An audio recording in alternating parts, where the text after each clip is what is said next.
नमस्कार। सीधा प्रश्नको सीधा जवाबमा स्वागत छ। म खकेन्द्र जैसी। यस कार्यक्रममा हामी प्रत्येक दिन समसामयिक विषयवस्तुमाथि चर्चा, परिचर्चा, कुराकानी अनि बहस गर्ने गर्दछौँ। विशेष गरी त जनताले बुझ्न चाहेका जनचासोका विषयवस्तुमाथि सीधा प्रश्नको सीधा जवाबमा हामी सीधा कुराकानी गर्ने गर्दछौँ। तपाईँले हाम्रो यो कुराकानीलाई कैलालीको मसुरियामा रहेको रेडियो सुनौलो एफएम 105.6 मेगाहर्ज, हाम्रो इन्टरनेट अनलाइन www.radiosunaulofm.com, त्यसै गरी all Nepal FM radio, digital नेपाल.com एप, सुनौलो एफएमको आफ्नै एप छ। हाम्रो पात्रोबाट विश्वभर कैलालीका अन्य विभिन्न अरू हाम्रा 4वटा साझेदार रेडियोबाट एकसाथ सुन्न सक्नुहुनेछ भने यति बेला प्रत्यक्ष हिसाबमा तपाईँले सुनौलो टिभी मार्फत तपाईँले हामीलाई हेर्दै अनि सुन्दै हुनुहुन्छ। आजको सीधा प्रश्नको सीधा जवाबमा हामी नेपालको पछिल्लो समग्र समसामयिक राजनीतिक घटनाक्रमको बारेमा कुराकानी गर्न गइरहेका छौँ। कुराकानीको लागि हामीसँग हुनुहुन्छ थरुवर थारुवान, राष्ट्रिय मोर्चाका संयोजक लक्ष्मण थारू। आजको सीधा प्रश्नको सीधा जवाबमा कुराकानीको लागि हुनुहुन्छ।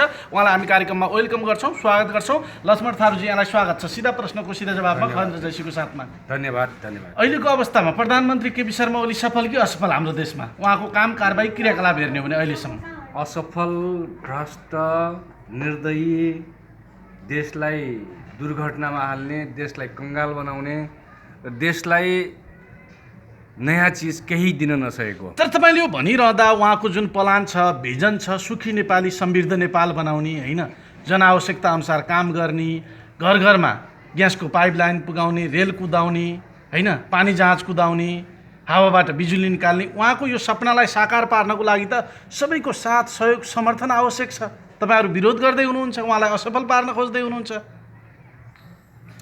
नाराहरू जति राम्रो ल्याए पनि भयो, जति राम्रो नारा फलागे पनि भयो, प्रधानमन्त्री खड्गप्रसाद ओलीलाई सायद नेपालको इतिहासमा यति ठुलो अवसर अरूले पाएनन्। केपी शर्मा ओली बराबरको जति ठुलो अवसर उहाँले पाउनुभयो, झन्डै 2/3 बहुमतको सरकारको नेतृत्व गर्दै हुन्छ।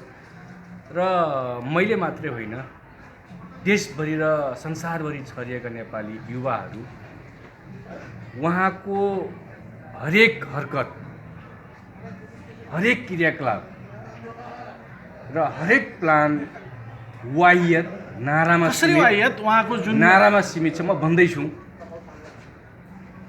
उहाँले समृद्ध नेपाल भनिदिनु भयो, सुखी नेपाली भनिदिनु, समृद्ध नेपाल बनाउने उहाँको प्लान। हामी हेर्छौँ नेपालको सन्दर्भमा, नेपालको राजनीतिमा, नेपालको अर्थतन्त्र, नेपालको सामाजिक विकासको क्षेत्रमा हामी धेरै पहिलादेखि हामी हेर्दै आएको छौँ। र सबभन्दा ठुलो बाधक नै नेपालको समृद्धिको कुरामा सबभन्दा ठुलो बाधक नै भ्रष्टाचार हो। भ्रष्टाचार व्यापक हिसाबमा मौलाएको छ हाम्रो देशमा, होइन? भ्रष्टाचार मौलाउने प्रधानमन्त्रीले भन्नुभएको छ कि म भ्रष्टाचार गर्न पनि गर्दिनँ र भ्रष्टाचार गर्नेको म अनुहार पनि हेर्न चाहन्न। भ्रष्टाचार विरोधी मान्छे हो नि त उहाँ। भ्रष्टाचार मौलाएको मात्रै होइन, भ्रष्टाचार संस्थागत भएको छ। संस्थागत भ्रष्टाचारीहरूलाई प्रधानमन्त्रीले सिंहदरबार र बालुवाटारमा संरक्षण गरेर भ्रष्टाचार, तस्कर, सुदखोर, हरामी, देशलाई कङ्गाल बनाउने बेइमानहरूको जत्था सिंहदरबार र बालुवाटारमा केन्द्रित छ। उनलाई संरक्षण गर्ने अहिलेको प्रधानमन्त्री। त्यसकारण मलाई के लाग्दैन भने नारा धेरै राम्रो फलाग्दैमा, धेरै राम्रो नारा। म तपाईँलाई दुईवटा कुरा मात्रै भन्छु। एउटा कुरा, नेपाली जनता, नेपाल बहुराष्ट्रिय देश हो, बहुभाषिक देश हो। नेपालको जनताहरू कम्युनिस्ट भन्ने बित्तिकै दलित भन्नेहरू बिर्से सहयोग गर्नुपर्छ, थारू भन्नेहरू बिर्से सहयोग गर्नुपर्छ। सबै समाजका मान्छेहरू, सबै समुदायले के बुझ्यो भने कम्युनिस्ट भनेको धेरै राम्रा हुन्छन्, घुस खाँदैनन्, कमिसन खाँदैनन्, तस्करी गर्दैनन्, व्यक्तिगत रूपमा कुनै सम्पत्ति लालच हुँदैन। तर हामी के देख्छौँ भने अहिलेको प्रधानमन्त्रीको सरकार केन्द्रदेखि तल वाडासम्म यति भ्रष्टाचारी, यति ठुलो तस्कर, यति ठुलो कमिसनखोर, बेइमानहरूको जत्था लिएर सिंहदरबार र बालुवाटारमा यो त पहिल्यैदेखिको प्रवृत्ति हो नि त। तँ पनि काले म पनि काले काले काले मिलेर खाउँ भाले मिलिचुली खाने प्रवृत्ति पहिलादेखि नै छ होइन, तपाईँलाई थाहा छ। अनि तपाईँहरू के हेरेर बस्नु भएको छ? तपाईँहरूले भ्रष्टाचार, मौलायो, अराजकता, अनियमितता, बलात्कार, हत्या, हिंसा मात्रै बढ्यो भनिरहँदा तपाईँ टिकापुर घटनाको नायक भनेर तपाईँलाई चिन्छन् जनताहरू होइन। टिकापुर घटना तपाईँले घटाएको भन्छन्। अनि तपाईँहरू यस्तो बलात्कार, हत्या, हिंसा बढिरहँदाखेरि खै त आन्दोलनमा आएको? हामी खड्गप्रसाद ओलीलाई जनताले चुनिराख्दाखेरि, विजय गराइराख्दाखेरि हामीलाई जेलमा राखियो। हामी 42 महिना जेलमा थियौँ। जेलबाट छुटेको हाम्रो 1 वर्ष मात्रै भएको छ। 1 वर्षमा 8 महिना करिब लकडाउनले खाइदियो। लकडाउनमा हामी धेरै चिज गर्न सक्दैनौँ थियो। र मलाई के लाग्छ भने हामी जेलबाट छुटिसकेपछि 5-6 महिना हामीले जुन अभियान चलायौँ, जुन आन्दोलनको तयारी गऱ्यौँ, जुन कुराहरू हामी दलितहरूलाई, थारूहरूलाई, मगरहरूलाई, यो देशको आदिवासी जनजाति मधेसीहरूसँग छलफल चलाउँदै जाँदाखेरि दुर्भाग्य विश्वव्यापी एउटा महामारी आइदियो र अलिकति शिथिल भए जस्तो मान्छेले महसुस गरिरहेको छ। तर मलाई के लाग्दैन भने शिथिल भएको होइन, सकिएको होइन, पछाडि धकेलेको होइन आन्दोलनको व्यापक तयारी भइरहेको छ। व्यापक आन्दोलनको तयारी गर्दै आन्दोलनबाटै केपी ओलीलाई घुँडा टेकाउन सक्ने सामर्थ्य तपाईँहरूमा छ। थरुवान राष्ट्रिय मोर्चासँग त्यो सामर्थ्य छ, शक्ति छ तपाईँहरूमा। एकदम ठिक कुरा गर्नुभयो। थारुवान राष्ट्रिय मोर्चा, उत्पीडित समन्वय मञ्च, मगरात संयुक्त सङ्घर्ष समिति, खसान राष्ट्रिय सङ्घर्ष समिति, दलितहरू, आदिवासी जनजातिहरू, थारूहरूको बिचमा ठुलो समन्वय भएर, ठुलो एकताको सम्भावना, ठुलो छलफलबाट, ठुलो तयारीका साथ हामी संयुक्त आन्दोलन तयारीमा छौँ हामी। र हामीले के भनेको छैनौँ भने अबको आन्दोलन थारूहरूको अलग, दलितको अलग, मगरको अलग, अन्य समुदायको अलग, र हामी अलग आन्दोलन गर्नुपर्छ भन्ने मान्यतामा छैनौँ। हामी संयुक्त आन्दोलनको तयारीमा छौँ। त्यस कारण हामी एकदम ढुक्क छौँ। आन्दोलन सफल हुन्छ। आन्दोलनबाटै हामी भ्रष्टाचार वा भ्रष्टाचारीलाई हामी ठेकान लगाउन सक्छौँ, तस्करहरूलाई ठेकान लगाउन सक्छौँ, दलालहरूलाई ठेकान लगाउन सक्छौँ। यी कुरामा हामी ढुक्क छौँ। प्रधानमन्त्रीको भनाइ छ कि अहिलेको अवस्थामा आन्दोलन गर्छौँ होइन भन्नु भनेको बेमौसमी बाजा बजाउनु जस्तो। यो समय भनेको देश बनाउने समय हो, विकास गर्ने समय हो। आन्दोलन गर्ने, बम पट्काउने होइन समय होइन, सबैजना मिलेर देश बनाउने समय हो भनेर आह्वान गर्नुभएको छ उहाँले। प्रधानमन्त्रीले त घर घरमा ग्यासको पाइप होइन, घर घरमा नयाँ घर, नयाँ जागिर, नयाँ युगको सुरुवात, नयाँ समाज भन्नुभयो। तर हामी हेर्छौँ उहाँले गर्न सक्ने काम पनि गर्नुभएको छैन। आन्दोलन शान्तिपूर्ण आन्दोलन गर्नेहरूलाई जेलमा थुन्नुहुन्छ, आफ्ना आवाज बुलन्द गर्नेहरूलाई उहाँले झुट्टा मुद्दा लगाउनुहुन्छ, दलितहरूलाई कहिले तर्साउनुहुन्छ, कहिले थारूलाई तर्साउनुहुन्छ। यो देशको दलितहरू, थारूहरू, आदिवासी जनजातिहरू कुनै पनि खोला नाला जङ्गल बेचेर खाएन। त्यसकारण हामी के ढुक्क छौँ भने हामी बेइमान होइनौँ। यो देशलाई कङ्गाल बनाउने हामी होइनौँ। जहाँसम्म लाग्छ केही पनि हुँदैन, केही पनि गर्न सक्दैन भन्ने कुरा हिजो ज्ञानेन्द्रले पनि त्यही भन्थे।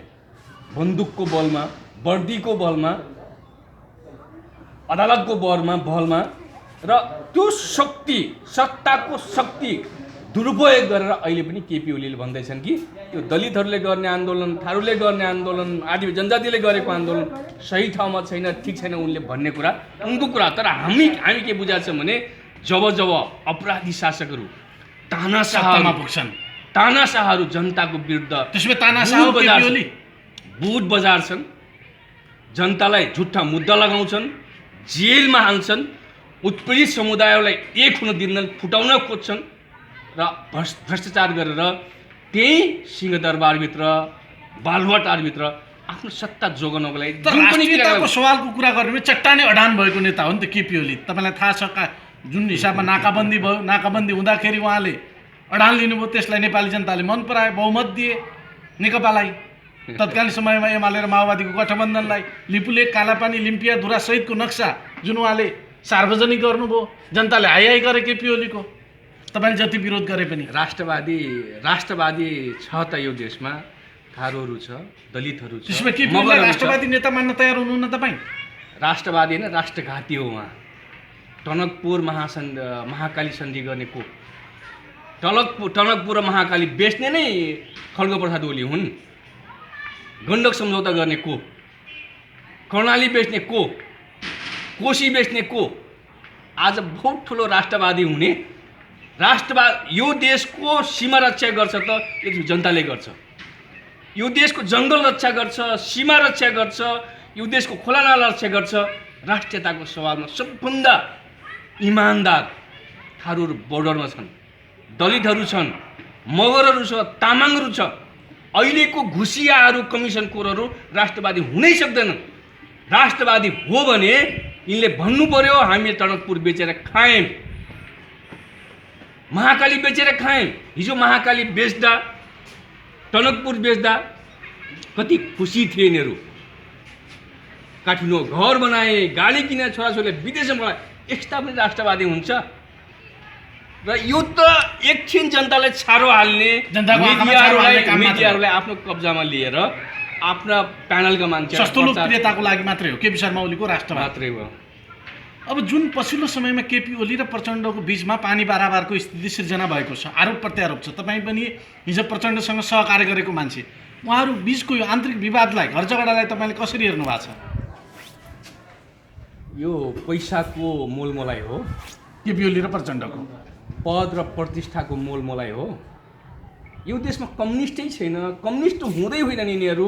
प्रचण्ड पनि कम्युनिस्ट होइन, सबै कम्युनिस्ट होइनन्। प्रचण्ड, खड्गप्रसाद ओली, माधव कुमार नेपाल, झलनाथ खनाल, त्यो पार्टी कम्युनिस्ट पार्टी हुँदै होइन। कम्युनिस्ट पार्टी नभएपछि, कम्युनिस्ट पार्टीको विचारबाट च्युत भएपछि, सिद्धान्त दर्शन आस्थाबाट च्युत भएपछि, भ्रष्टाचारमा डुबेपछि झगडा हुने भनेकै भ्रष्टाचार जनताको लागि होइन। केपी ओली र प्रचण्डको जुन विवाद भएको छ यो स्वार्थको लागि हो, भागभण्डा नमिलेको एकदम एकदम एकदम भागभण्डाकै लागि हो। यो पार्टी यदि फुट्यो भने नेपालको राजनीति कता जान्छ? नेकपा फुट्यो भने, प्रचण्ड र केपी ओली छुट्टियो भने। केपी ओलीले भनिसक्नु भएको छ कि अब 2007 कि प्रचण्ड रहन्न यो पार्टीमा कि म रहन्न, केपी ओलीले भनिसक्नु। 2007 सालभन्दा अगाडि नेपालमा कम्युनिस्ट पार्टी थिएन तर नेपाल थियो। 2007 सालभन्दा अगाडि यो देशमा कम्युनिस्ट पार्टी कसैले बनाएको थिएन तर दलितहरू थिए, थारूहरू थिए, मगरहरू थिए, खस क्षेत्रीहरू थिए र यो देशको मधेसीहरू थिए देशमा। त्यस कारण मलाई के लाग्दैन भने अहिले कम्युनिस्ट पार्टी फुट्यो भने, कम्युनिस्ट पार्टी टुक्रा टुक्रा भयो भने त्यो अचम्म मान्ने विषय होइन। टुक्रा टुक्रा भइसकेको छ, गाउँमा, टोलमा, छिमेकमा कसले मानेको छ? जो भ्रष्टाचार गर्न चाहन्छन्, जसलाई अकुत सम्पत्ति चाहिएको छ, त्यो टनकपुर महाकाली बेचेको पैसा चाहिएको छ, उनीहरूलाई भागभण्डा छ, किन झगडा गर्छन्? र मलाई के लाग्छ भने अहिलेको कम्युनिस्ट पार्टी नेकपा फुट्यो भने यो देश बर्बाद हुन्छ, होइन, यो देश सप्रिन्छ। कम्युनिस्टहरू समाप्त हुनुपर्छ हाम्रो देशमा, तपाईँको भनाइ? यो देशमा तास तानाशाह कम्युनिस्टहरू, भ्रष्टाचारबाट मौलाएका, अरबपति खरबपति भएका तस्कर कम्युनिस्टहरू सकिए भने यो देशमा जनजातिहरू, मगरहरू, थारूहरू, दलितहरू मिलेर नयाँ पार्टी बन्छ। अब जुन पछिल्लो समयमा रेशम चौधरीको विषयमा तपाईँहरू किन मौन? रेशम चौधरीको पक्षमा तपाईँहरूले आवाज उठाएको खै? हिजो टिकापुर घटना तपाईँले घटाउनु भयो, अहिले आएर रेशम चौधरी भित्र भइरहँदा रेशम चौधरीको पक्षमा तपाईँहरूले आवाज उठाउन सक्नु भएको छैन, कानमा तेल हालेर सुत्नु भएको छ तपाईँहरू। टिकापुर दुर्घटना थारूहरूले, यो देशको आदिवासी जनजातिहरूले, दलितहरूले घटाएको घटना होइन। रेशमहरूलाई जेलमा कोचियो, झुट्टा मुद्दा लगाइयो, हामीलाई पनि 27 जनालाई 42 महिना जेलमा राखियो अनावश्यक रूपमा। वाइयर र शासकहरूले यही गर्दै आछन्। हिजो ज्ञानेन्द्रले पनि यही गरे, हिजो कङ्ग्रेसहरू सत्तामा हुँदा पनि यही गरे र अहिले नेकपा सत्तामा हुँदा पनि जनतालाई, देशको लागि र प्रचण्ड पनि ज्ञानेन्द्रकै बाटोमा अगाडि बढ्दैछ। देशको लागि, राष्ट्रको लागि, जनताको लागि भ्रष्टाचारको विरुद्ध बोल्दाखेरि, न्यायको लागि आवाज उठाउँदाखेरि शासकहरू जहिले पनि बन्दुकको प्रयोग गर्छन्, भुटको प्रयोग गर्छन्, झुट्टा मुद्दाको प्रयोग गर्छन्, जेल लेनको त्रास देखाउँछन्। त्यही गरे हो। टिकापुर घटना हामीले घटाएको होइन, यो देशको शासकहरूले घटाएको। मान्य रेशम चौधरी लगायतको रिहाईको लागि, झुट्टा मुद्दा खारिजको लागि, दलितहरूको मुक्तिको लागि, थारूहरूको अधिकारको लागि, यो देशको खस क्षेत्रको अधिकारको लागि हामी अबको 5 दिनपछि आन्दोलनको फेरि सुरुवात, सशक्त आन्दोलन हुन्छ। सशक्त आन्दोलनको सुरुवात स्वरूप टिकापुरमा आउने मङ्सिर 20 गते हामीले विरोध र्याली निकाल्दैछौँ, विरोध कोड सभा गर्दैछौँ। त्यसमा हामी दलित साथीहरूलाई, दलित अभियन्ताहरूलाई, मगर अभियन्ताहरूलाई, खस क्षेत्रीका अभियन्ता अधिकारको लागि बोल्ने योद्धाहरूलाई हामी सबैले बोलाएका छौँ। सहकार्यको लागि आह्वान गर्नुभएको छ। सहकार्य हाम्रो भइसक्यो, सहकार्य हामी गर्दैछौँ, हामी संयुक्त छौँ। कहाँ थारूको कुरा मात्र यहाँ त, सबै हामी संयुक्त छौँ नि। उत्पीडित सम्पूर्ण समुदाय सबै एकताबद्ध भएर हामी अगाडि जाँदैछौँ। अब अन्तिममा के भन्न चाहनुहुन्छ लक्ष्मण थारूजी? तपाईँ थरुवाड थारूआन राष्ट्रिय मोर्चाको केन्द्रीय संयोजक हुनुहुन्छ, खगेन्द्र जैसीको साथमा हुनुहुन्छ। प्रत्येक घर घरमा जनताले यो कार्यक्रम सुन्दैछन्। अब आगामी दिनमा तपाईँहरू कसरी अगाडि बढ्नुहुन्छ? विशेष गरी अब यो देशमा आमूल परिवर्तन गर्न, जनअपेक्षा अनुसार काम गर्न, कसले के गर्नु पर्ला, जनताका सपना साकार पार्न कसरी सकिएला, यो देशमा विकास र समृद्धि कसरी गर्न सकिएला, छोटोमा के भन्न चाहनुहुन्छ? म तपाईँको यो मिडिया मार्फत यति मात्रै के भनौँ भने नेपाली जनता थाक्दैन, यो देशको दलितहरू थाक्दैनन्, यो देशको थारू थाक्दैन, यो देशको खस क्षेत्री थाक्दैन, यो देशको आदिवासीहरू थाकित छैन। न्यायको लागि, अधिकारको लागि, पहिचानको लागि, स्वतन्त्रताको लागि लड्छ, लडेर आएको, बलिदान गरेर हिजो पनि देश बचाएको। यो देशमा विकास चाहिन्छ, भ्रष्टाचार होइन। यो देशमा दलालहरू पाल्ने होइन, सबैले अधिकार, सबैले पहिचान सम्पन्न गर्ने हो। त्यसकारण हाम्रो आन्दोलन थारूहरूले मात्रै, दलितहरूले मात्रै, मगरहरूले मात्रै, खस क्षेत्रीले मात्रै होइन, सबैको संयुक्त आन्दोलन तयारीमा छौँ। आन्दोलन सधैँभरि रोडमा चक्काजाम गरेर हुँदैन।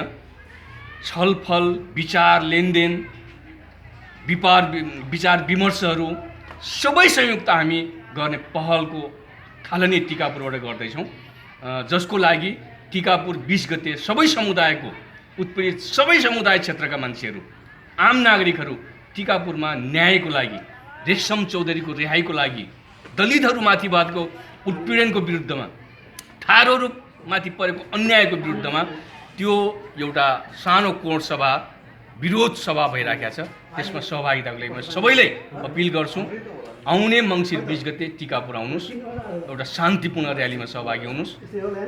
यति नै भन्न हस्, थ्याङ्क यू सो मच। धन्यवाद छ आफ्नो व्यस्त समयका बावजुद हामीसँग कुराकानी गरिदिनु भयो सर, धेरै धेरै धन्यवाद छ। Thank you so much. दर्शकहरू, सिधा प्रश्नको सिधा जवाबको निर्धारित समय यहीँ सकिन्छ।